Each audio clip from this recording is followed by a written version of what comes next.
జై శ్రీరామ్. శ్రీమాత్రే నమః. శ్రీ గురుభ్యో నమః. 2024 సంవత్సరం ఆగస్టు 27వ తారీఖు నుంచి 2024 సంవత్సరం సెప్టెంబర్ 4వ తారీఖు వరకు కూడా ఒక విశేషాంశం మనకి గోచారంలో చోటు చేసుకుంటుంది. ఈ విశేషాంశం ఏంటంటే ఖగోళంలో మనకి గ్రహమాలిక యోగం చోటు చేసుకుంటూ ఉంది. ఈ గ్రహమాలిక యోగం చాలా విశేషమైన యోగము. అసలు ఈ గ్రహమాలిక యోగం ఎలా ఏర్పడుతుందో నేను మొదట మీకు ఎక్స్ప్లెయిన్ చేస్తాను. వృషభ రాశిలో గురుదేవుని సంచారము, మిథున రాశిలో మంగళుని సంచారము, కర్కాటక రాశిలో వక్రించిన బుధుని సంచారము, సింహరాశిలో రవి సూర్యనారాయణ మూర్తి సంచారము, కన్యా రాశిలో శుక్రుడు మరియు కేతువు వీళ్ళిద్దరి సంచారం జరుగుతుంది. అంటే ఇప్పుడు వృషభ రాశి మొదలుకొని కన్యా రాశి వరకు కూడా మనకి గ్రహమాలిక యోగము జరుగుతుంది. ఈ గ్రహమాలిక యోగం మనకి పరాశర సంహితలో 300 పైచిలుకు యోగాలు ఉన్నాయి. ఈ యోగాలు ఏంటంటే మంచిది. అంటే యోగాలు చాలా మందికి ఉంటాయి, ఉండవు. యోగాలు ఎలా ఉంటాయి, అవయోగాలు కూడా ఉంటాయి.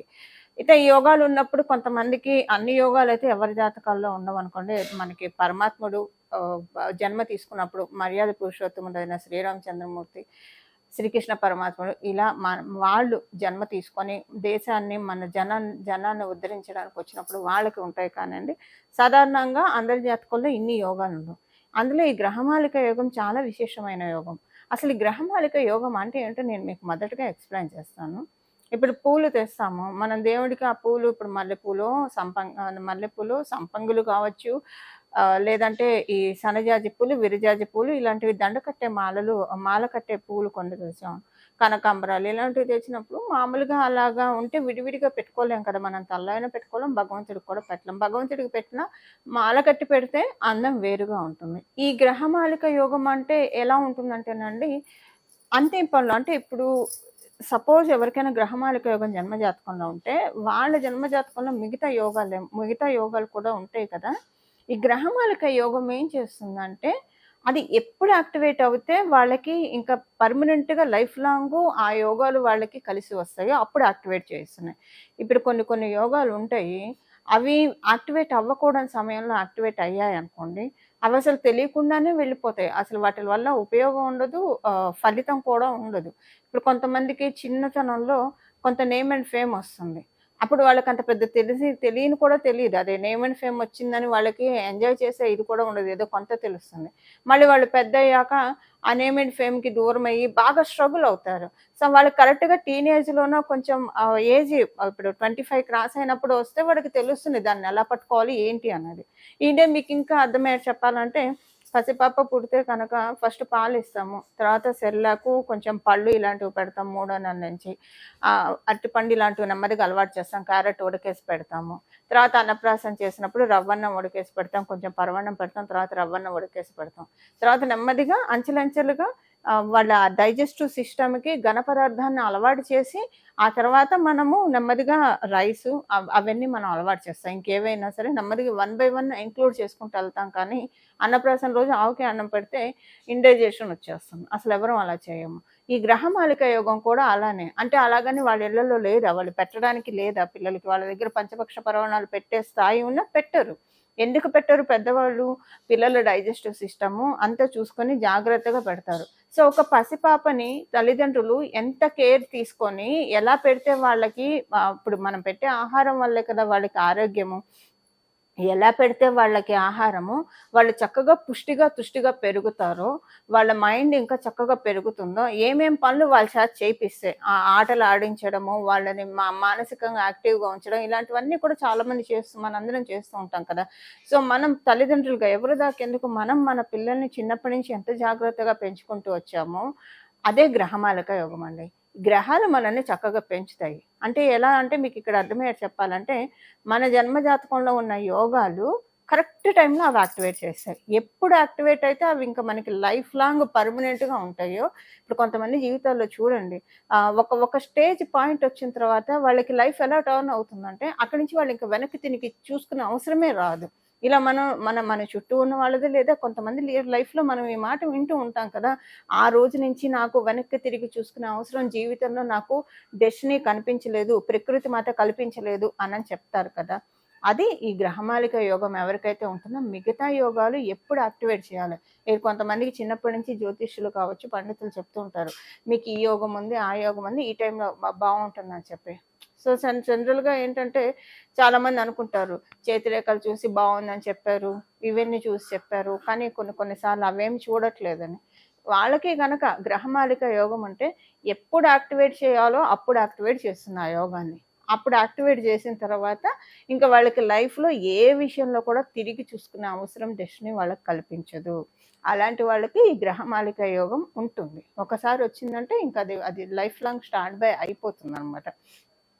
సో అందువల్ల అంటే ఇప్పుడు ఇప్పుడు మన తాత ముత్తాతలు ఉంటే కనుక ఆస్తిపాస్తులు ఏం చేస్తారు, పిల్లలకి ఇవ్వరు, మనవల్లో మనవరాళ్ళకు ఇస్తారు. అది చక్కగా వాళ్ళు పెద్ద ఈ వయసు వచ్చాక ఇస్తారనమాట. సో అంటే ఏదైనా పెద్దవాళ్ళు మనల్ని ఎంత చక్కగా అవసరమైనప్పుడు ఇస్తూ ఉంటారు. పెద్దవాళ్ళు మనల్ని ఎంత చక్కగా లాలిస్తూ పాలిస్తూ ఉంటారో గ్రహ దేవతలు మనల్ని పాలించే సమయము ఎవరికి ఉంటుందంటే ఈ గ్రహమాలిక యోగం ఎవరికైతే ఉంటుందో వాళ్ళకు ఉంటుంది.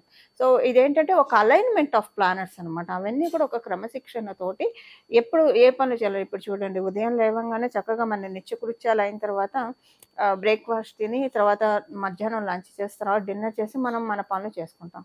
అలా కాకుండా ఉదయం లేవంగానే భోజనం చేయలేం కదా. భోజనం చేస్తే అది వేరు, భోజనం చేయడం తప్పని నేను చెప్పట్లేదు. బట్ ఒక ఆర్డర్‌లో వెళ్ళడం అనమాట. ప్రతి పని కూడా మనకి ఏ టైంలో ఏది జరగాలి. సో రాత్రిపూట టైంకి నిద్రపోవడం, పొద్దున్నే లేవడము, టైంకి అన్నం తినడము, మనకి ఆయుర్వేద శాస్త్రంలో ఎలా చెప్పబడిందో, ఎలా ఆహారం తీసుకుంటే మనకి ఆరోగ్యం బాగుంటుందో ఆ విధి విధానాలతో మనం ఆహారం అది తీసుకుంటే ఏమవుతుంది, మన ఆరోగ్యం చాలా బాగా ఉంటుంది. మన ఆరోగ్యం బాగా ఉంటే ఇక్కడ ఈ ఆరోగ్యం బాగా ఉంటే ఈ ఆరోగ్యం బాగా ఉంటుంది. ఈ 2 ఆరోగ్యాలు బాగా ఉంటే మనకంతా కూడా పర్ఫెక్ట్‌గా వెళ్తుంది. సో ప్రతిదీ కూడా చక్కగా అలైన్ అయ్యే విధంగా ఒక గార్లెండ్ అనుకోండి, ఒక దండలాగా ప్రతిదీ పూసగుచ్చినట్లు చెప్పాలా అని అంటారు. అది మీరు వినే ఉంటారు కదా, ప్రతిదీ పూసగుచ్చినట్టు చెప్పాలి వీళ్ళకని. మనుషులు చెప్పినా చెప్పకపోయినా గ్రహదేవతలు మనకు చెప్తాయి, మనకు ఆలోచనలు ఇస్తాయి. ఒరేయ్ ఈ టైంలో ఈ పని చెయ్యకు, ఇది నీకు ఇబ్బందిని కలగజేస్తుంది ఖచ్చితంగా అని చెప్పి ఆపేస్తుంది కొన్ని కొన్ని పనులు. తర్వాత వాళ్ళు అనుకుంటారు ఆ రోజు ఆ పని చేయడం ఆపేసి చాలా మంచి పని చేశానని చెప్పి. లేదా ఒక్కొక్కసారి స్టెప్ తీసుకోకపోతే ఇప్పుడు ఈ స్టెప్ తీసుకోకపోతే నువ్వు మిస్ అయిపోతావు అని మనకి చెప్తూ ఉంటుంది, మన అంతర్వాణి చెప్తూ ఉంటుంది. సో ఒక్కొక్కసారి మన అంతర్వాణి చెప్పింది మనకి చాలా బాగా కలిసి వస్తుంది. అది ఎవరికి కలిసి వస్తుంది, ఈ గ్రహమాలిక యుగం ఎవరికైతే ఉంటుందో వాళ్ళకి మాత్రమే ఈ కలిసి వచ్చే అంశం ఉంటుంది. సో మిగతా వాళ్ళకి అందరికీ ఇలా ఉంటుందని చెప్పలేను. అది వాళ్ళు తీసుకునే వాళ్ళ థాట్ ప్రాసెస్‌ని బట్టి ఆధారపడి ఉంటుంది. ఇప్పుడు మనం సింపుల్‌గా చెప్పాలంటే ఈ గ్రహమాలిక యోగం అందరికీ అప్లికేబిలిటీ ఉంది. ద్వాదశ రాశుల వాళ్ళకి కూడా. ఇది వృషభ రాశి మొదలుకొని కన్యా రాశి వరకు 5 రాశుల్లో ఈ యోగం ఏర్పడుతుంది. ఈ యోగం చాలా మంచి ఫలితాలను ఇస్తుంది. అసలు ఇప్పుడు ఈ యోగం ఏ ఫలితాలను ఇస్తుందో మనం ఒక్కొక్క రాశి వాళ్ళకి విడివిడిగా మనం తెలుసుకుందాం. ఇప్పుడు మీనరాశి, ఆఖరిదైన మీనరాశిలో పుట్టిన వాళ్ళకి గ్రహమాలిక యోగం ఎలాంటి ఫలితాలను ఇస్తుంది. మీకు 3వ స్థానం నుంచి మొదలై 7వ స్థానంలో ఎండ్ అవుతుంది. వ్యాపారస్తులకి చాలా మంచి యోగ కాలం ఈ గ్రహమాలిక యోగం వల్ల. వ్యాపారస్తులకి యోగ కాలము. అలాగే కమ్యూనికేషన్స్ విషయంలో చాలా బాగా ఉంటుంది. నేబర్స్ తోటి మంచి రిలేషన్ ఉంటుంది. ఇప్పుడు ఏంటంటే విచిత్రంగా మీ నేబర్స్లో కావచ్చు, మీ బంధువర్గంలో ఉన్న వాళ్ళ ఇంట్లో ఏదైనా ఒక శుభకార్యం ఉంటుంది. ఇప్పుడు మీరు డెఫినెట్‌గా చూస్తారు, మీన రాశిలో పుట్టిన, మీన లగ్నంలో పుట్టిన ఈ 3 మంత్స్‌లో ఇప్పుడు నేను చెప్పిన 27 ఆగస్టు నుంచి కమింగ్ డౌన్ ద లైన్ 3 మంత్స్‌లో ఏదో ఒక శుభకార్యం మీ నేబర్స్‌లో కావచ్చు, మీ బంధువుల ఇళ్ళల్లో కావచ్చు చూసే తీరుతారు. అది మీరు ఎక్స్పెక్ట్ చేసే వాళ్ళ దగ్గర నుంచి కాదు, మీరు ఎక్స్పెక్ట్ చేయని వాళ్ళ దగ్గర నుంచే చూస్తారు. అలా మీరు చూసారంటే ఈ గ్రహమాలిక యోగం మీకు మంచి విపరీతమైన రాజయోగాన్ని ఇస్తుంది. చాలా మంచి వరాల జల్లుల్ని కురిపిస్తుంది. డెస్టినీ మీకు ఇంకా ఎక్కువ ఇవ్వాలని నిర్ణయించింది కాబట్టి మీకు ఇలాంటి వార్తలు వినడం కానీ అటెండ్ అవ్వడం కానీ జరుగుతుంది. ఇదొకటి మీకు తెలుసుకోవాలి. మీరు కమ్యూనికేటివ్ ఫీల్డ్స్లో ఉంటే చాలా మంచిది, బాగా కలిసి వస్తుంది. అలాగే కుటుంబంలో మంచి మార్పులు అంటే మీకు 3వ స్థానం, 4థ స్థానం, 5మ స్థానం, 6వ స్థానం, 7మ స్థానం. వివాహానికి ప్రయత్నించడానికి, మీరు వివాహితులైతే మీ స్పౌస్కి చాలా మంచి సమయము. అలాగే మీరు వివాహానికి అవ్వకుండా ఇబ్బంది పడుతుంటే వివాహ ప్రయత్నాలు చేయడానికి కూడా ఇది చాలా చక్కటి శుభ సమయము. సో ఎలా చూసుకున్నా సరే మీనరాశి వాళ్ళకి ఇలాంటి మంచి శుభాంశాలు చోటు చేసుకుంటూ ఉన్నాయి. ఇవి గ్రహమాలిక యోగం మీనరాశి అలాగే మీన లగ్నంలో పుట్టిన వాళ్ళకి ప్రసాదించే చక్కటి ఫలితాలు. అసలు గ్రహమాలిక యోగం మీ రాశి వాళ్ళకి ఎలాంటి విశేషాలను సూచిస్తుంది, ఈ విషయం మనం చూసాం కదా. ఈ విశేషాలన్నీ బాగున్నాయి. ఇవి మీకు వర్తిస్తాయి. గోచారంలో వచ్చింది కాబట్టి వర్తిస్తాయి. ఒకవేళ సపోజ్ ఇప్పుడు మీ జన్మజాతకం తీసుకోవడానికి సపోర్టింగ్‌గా లేదే అనుకోండి. తీసుకోవడానికి సపోర్టింగ్‌గా లేదు అంటే ఏంటంటే, ఇప్పుడు ఒక అల్సర్ పేషెంట్‌కి మనం ఏదన్నా హాట్ ఇస్తే తింటే కడుపులో మంటలొచ్చేస్తాయి. లేదా ఒక షుగర్ పేషెంట్‌కి స్వీట్ బాక్స్ ఇస్తే ఇన్సులిన్ స్టేజ్‌లో ఉన్నప్పుడు అది తీసుకుంటే దానికి వాళ్ళు మళ్ళీ రకరకాలు చేసుకొనే తినాల్సొస్తారు. అసలు తినకుండా ఉంటారు. అది ఒక ఇది ఉంటే మన జన్మ జాతకంలో కనుక బాలేని పాయింట్స్ ప్రస్తుతం జరుగుతూ ఉంటే, ఈ గోచారంలో ఎన్ని యోగాలొచ్చినా వాళ్ళకేం ఉపయోగం ఉండదు. అవన్నీ కూడా నిరుపయోగం అయిపోతాయి. ఆ గోచారంలో వచ్చిన యోగాలేవి కూడా వాళ్ళు తీసుకోలేరు. సో, దీనికి నేను మీకొక చిన్న ఎగ్జాంపుల్ చెప్తానండి. ఇది నా లైఫ్‌లో అంటే నేను చూసిన విషయం. మాకు తెలిసిన వాళ్ళకి ఎక్కడో బాగా దూరంగా ఉన్న వాళ్ళకి తెలిసిన సంఘటన. నేనే అయ్యో అని అనుకున్నాను. ఒకళ్ళున్నారు తెలిసిన వాళ్ళు. వాళ్ళకేంటంటే ఆవిడకి చిన్నప్పటి నుంచి సవితి తల్లి పెంచారు. కన్న తల్లిలాగా పెంచారు. ఒకే ఒక మేనత్త ఉండేది ఆవిడకి. ఆవిడకి చాలా ఆస్తిపాస్తులున్నాయి. మామూలు ఆస్తిపాస్తులు కాదు. చాలా ఆస్తిపాస్తులున్నాయి. అయితే కానీ రాప కొంచెం తక్కువే. సో, ఈవిడలాగే ఇప్పుడు ఈవిడ కజిన్స్ ఉంటారు కదా! వాళ్ళకి కూడా మేనత్త.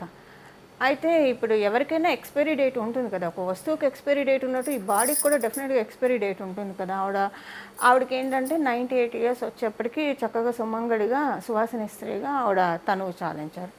ఆవిడ ముందే చెప్పారట వాళ్ళ కజిన్స్‌కి. అంటే ఇప్పుడు ఆవిడ కజిన్‌కి ఎంత ర్యాపో ఉందో ఈవిడికి అంతే హక్కు ఉంది, అంతే ర్యాపో ఉంది. కానీ ఈవిడ ర్యాపో ఎక్కువ మెయింటైన్ చేయలేదు. అది వేరే సంగతి. అండ్ ఏమైపోయిందంటే వాళ్ళకి చెప్పిందేంటంటే, ఈవిడ మిగతా కజిన్స్‌కి చెప్పిందేంటంటే, ఈవిడ చావు అనంతరం ఆవిడ దగ్గర చాలా బంగారం ఉంది.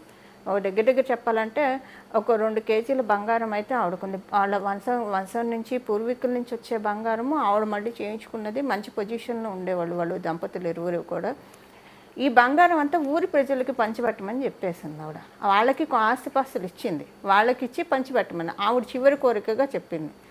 అయితే వాళ్ళకి ఆస్తిపాస్తులు పంచిపెట్టింది కానీ మరి అలా కజిన్స్‌లో చూసుకుంటే వీళ్ళు, ఈవిడ ఒకటే సమాన స్థాయిలోనే ఉన్నారు. కానీ ఈవిడికి రాలేదు. ఈవిడికి ఆ విషయం కూడా తెలియలేదు. తర్వాతే తెలిసింది. ఆవిడ పోయిన 1 ఇయర్‌కి తెలిసింది. పోనీ ఆస్తి రాకపోయింది. జనాలకి పంచిపెట్టిన వాటిల్లో కూడా ఈవిడికి ఏమీ దక్కలేదు. పోనీ వీళ్ళేమన్నా వెల్ ఆఫ్ అంటే వెల్ ఆఫ్ కూడా కాదు. డెఫినెట్‌గా ఆ బంగారం ఆవిడకి బాగా ఉపయోగపడేది కూడా పాపం. కానీ తెలుసుకోలేక మిస్ అయిపోయింది కదండీ! అది యోగాలు మనకు అనుభవించే యోగ్యతని మనకివ్వాలి. అంటే నేను ఇది ఎందుకు చెప్తున్నానంటే ఎగ్జాంపుల్‌తో చెప్తే ఇది నేను లైవ్‌లో చూసిన ఇప్పుడు విషయం కాదులెండి. ఒక 15 సంవత్సరాల క్రితం ఎవరికో జరిగినా కూడా బాగా చాలా అంటే దూరంగా తెలిసిన వాళ్ళనుకోండి. అయ్యో పాపం అనిపించింది. వాళ్ళు చాలా మంచి మనుషులు. చాలా పాపం అనవసరంగా ఎంతో అంత వాళ్ళకి కూడా వచ్చేది కదా! ఈవిడికి హక్కు కూడా ఉంది. అనవసరంగా పోగొట్టేసుకుంది ఈవిడికి. ఈవిడెళ్ళి అడిగుంటే ఆవిడ ఆస్తి కూడా ఇచ్చి ఉండేది. వాళ్ళకెంత వచ్చేదో ఈవిడికి అంతే ఉంది. అండ్ పోనీ కనీసం ఊరి ప్రజలకు పంచే బంగారంలో అసలు కొంతని ఈవిడికి వచ్చేది కదా! ఏదీ లేకుండా మొత్తం మిస్ అయిపోయింది ఆవిడ. రవ్వంత వీసమంత బంగారం కూడా ఆవిడకి రాలేదండి. ఆవిడ అంటే బాగా తెలిసిన సర్కిల్‌లో ఆవిడ చెప్పి పాపం చాలా బాధపడ్డారు. అది ఆ విషయం నాకిప్పుడు మీకు చెప్తుంటే గుర్తొచ్చింది. సో, అప్పుడు ఆవిడకి she has all the rights and she is the deserving candidate అవన్నీ తీసుకోవడానికి. బట్ స్టిల్ అవన్నీ తనకి పోయాయండి. తీసుకోలేకపోయారు. ఏది రాలేదు. సో, అలా ఏమరపాటుగా ఉంటే మనకి పక్క నుంచే మనకి ఏనుగులు వెళ్ళిపోయినా కూడా తెలియదండి. అంటే రావాల్సినవేమీ తెలీదు. కళ్ళు మూసుకొని ఉంటే కనుక ఏమీ తెలీదు. ఇప్పుడు గోచారంలో గ్రహదేవతలు ఇచ్చే యోగాన్ని ఒడిసిపెట్టుకోవాలంటే అదే మన జన్మజాతకం ఎందుకు సపోర్ట్ చేయాలని చెప్తున్నానంటే ఈ పాయింట్కే నేను చెప్పేది. ఈ పాయింట్కే సపోర్ట్ చేయాలి. ఇప్పుడు అదే సపోజ్ ఆవిడ జన్మజాతకం సపోర్ట్ చేసుంటే అది ఆవిడ తీసుకోగలిగేవారు. అది లేకపోవడం వల్ల ఆవిడకి ఆ ఇబ్బంది వచ్చింది. సో, ఈ పొరపాటు మనం ఎవ్వరం చేయొద్దు. మీ జన్మజాతకము మీకు అనుకూలంగా ఉన్నా ఇప్పుడు ప్రస్తుతం ప్రతికూలంగా ఉంటే అప్పుడు ఏమవుతుందంటే అప్పుడు ఆ యోగాన్ని రానీయదు. సో, ప్రతికూలతలను తొలగించుకోవడానికి మరియు ఆ యోగాన్ని అందుకోవడానికి ప్రతికూలతలు తొలగాలి కాబట్టి ఏం పరిహారం చేయాలో చూద్దాం. ఇప్పుడు ఒక షుగర్ పేషెంట్‌కి ఏదైనా సర్జరీ చేయాల్సొస్తే షుగర్ తగ్గించే చేస్తారు. లేకపోతే చెయ్యరు కదా! సో, అలాగా బాలేదు అన్న ప్రతికూలతని ఎలా తగ్గించుకోవాలో పరిహారం చూద్దాం. ఒకవేళ బావుందనుకోండి, చేసుకున్నారనుకోండి, ఇంకా ఎక్కువ ఫలితం వస్తుంది కదా. మంచి ఫలితాలు వస్తాయంటే మనం ఎవరన్నా కాదంటామా చెప్పండి. మనందరికీ కూడా చక్కగా శుభ పరంపరనే కావాలి, భగవద్ ఆశీస్సులే కావాలి. ఇప్పుడు గ్రహదేవతలు చక్కగా ముచ్చటగా అలైన్ అయ్యి మనకి వరాలను అందించడానికి రెడీగా ఉన్నాయి. సో మనం కూడా ఇప్పుడు దానికి మనం రెసిప్రికేట్ చేద్దాము. దానికి మనం ఏం చేయాలంటే ఒక చిన్న పరిహారం చేద్దాం. ఆ పరిహారం ఏంటంటే వృషభ రాశి మొదలుకొని కన్యా రాశిలో ఇది గ్రహమాలిక యోగం చోటు చేసుకుంటూ ఉంది కాబట్టి ఇప్పుడు మనం చాతుర్మాసంలో కూడా ఉన్నాము. అందరూ కూడా శ్రీమద్ భాగవతాన్ని, శ్రీకృష్ణ కథని వినాలి, భక్తి శ్రద్ధలతో వినాలి. ఏదో అంటే చదివితే ఇంకా మంచిదండి. చక్కగా మీరు ఒక గ్రంథం తెచ్చుకొని, శ్రీమద్ భాగవతం అనే గ్రంథం తెచ్చుకొని అది చదివితే ఇంకా మంచిది. పోని చదివే తీరిక లేదు, మీరు ఏ పని చేసుకుంటూ ఉన్నా చక్కగా వినడానికి ప్రయత్నించండి. వినడం ఫుల్ అటెన్షన్ తోటి వినాలి. ఏదో ఒక చెవాటు పడేసి మన పనులు మనసుతో పడేసి కాదు, చక్కగా ప్రశాంతంగా వినాలి. చాతుర్మాసంలో శ్రీకృష్ణ కథలు వింటే చాలా మంచిదండి, భాగవతం వింటే చాలా మంచిది. దీని గురించి నేను తర్వాత మీకు ఇంకొక విషయం, తర్వాత నేను ఒక వీడియో సపరేట్గా చేస్తాను. బట్ చాలా మంచిది, మిస్ అవ్వకండి. ఇప్పుడు ఈ పరిహారం మనకి కావాలి కూడా, ఇది పరిహారం కింద కూడా మీరు భావించండి. భుక్తి ముక్తి రెండు ఇస్తే మంచిది కదా. భుక్తి అంటే మన లైవ్లీ బీయింగ్కి వెళ్ళేది, ముక్తి అంటే మన సోల్ ప్రోగ్రెషన్కి, మన వ్యక్తిత్వ వికాసానికి ఉపయోగపడేదైతే చాలా మంచిది కదా. ఇప్పుడు అదే ఉంటుంది. దేవతలు కూడా మనకి సుఖమహర్షి, సుఖబ్రహ్మ పరీక్షిత్ మహారాజుకి భాగవతం సుఖమహర్షి పరీక్షిత్ మహారాజుకి భాగవతం చెప్పేప్పుడు దేవతలు వచ్చి పరీక్షిత్ మహారాజు బతకడానికి అమృతం ఇస్తే సరిపోతుంది కదా, మేము అమృతాన్ని పరీక్షిత్ మహారాజుకి ఇస్తాము, మాకు భాగవత కథని చెప్పండి అంటే ఆయన ఒప్పుకోలేదు. పరీక్షిత్ మహారాజు కూడా ఒప్పుకోలేదు దానికి. అంటే కృష్ణ కథలు అంత మంచిది, భాగవతం అంత మంచిది, అమృతం కూడా తృణప్రాయంగా ఉందంటే ఆ కథలు ఎంత మహిమాన్వితమైంది. దేవతలు కూడా ఆ కథలు వినడానికి ఎంతో చెవులు రిక్కించి భక్తి శ్రద్ధలతోటి ఒళ్ళు దగ్గర పెట్టుకొని ఎంతో శ్రద్ధాభక్తులతోటి వినటానికి అంత ఆతృత పడుతున్నారంటే ఆ మహిమ ఏంటో తెలుసుకోండి. సో మనకి ఇప్పుడు చక్కగా మనందరూ అదృష్టం, ఈ గ్రహమాలిక యోగం చాతుర్మాసంలో వచ్చింది. దీన్ని చక్కగా మనందరం యూటిలైజ్ చేసుకుందాము. నేనైతే ప్రతి చాతుర్మాసంలో శ్రీమద్ భాగవతం వింటా, శ్రీకృష్ణ కథల్ని చక్కగా వింటాను. మొత్తం అందులో మనకి దశావతారాల గురించి కూడా, విష్ణుమూర్తి అవతారాలు అన్నీ కూడా వస్తాయి. సో మీకు కూడా విని మీరు కూడా తరించాలని చెప్పి మన కెరియర్ ప్రోగ్రెషన్, మన సోల్ ప్రోగ్రెషన్ రెండు కరెక్ట్గా ఉండాలండి, అలైన్ అయ్యి వెళ్ళాలి. అలైన్ అయ్యి వెళ్ళాలంటే కనుక భాగవతాన్ని ఒకసారి మీరు విని చూడండి. ఒక చాతుర్మాసంలో, ఇప్పుడు మన చాతుర్మాసంలో నెక్స్ట్ చాతుర్మాసానికి మీకు మంచి మార్పులు రాకపోతే అడగండి, ఖచ్చితంగా వస్తుంది. భక్తి శ్రద్ధలతోటి పరమాత్ముడి పాదాలని సేవిద్దాం, పరమాత్ముడి పాదాలని పట్టుకుందాం, మన జీవితంలోకి అదృష్ట లక్ష్మిని ఆహ్వానిద్దాం. ఇలా మీరందరూ ఆహ్వానిస్తారని చెప్పి, ఆహ్వానించాలని చెప్పి మనందరి తరఫున నేను కూడా విష్ణుమూర్తిని కోరుకుంటూ, కృష్ణం వందే జగద్గురుం, మంగళం, నమో భగవతే వాసుదేవాయ.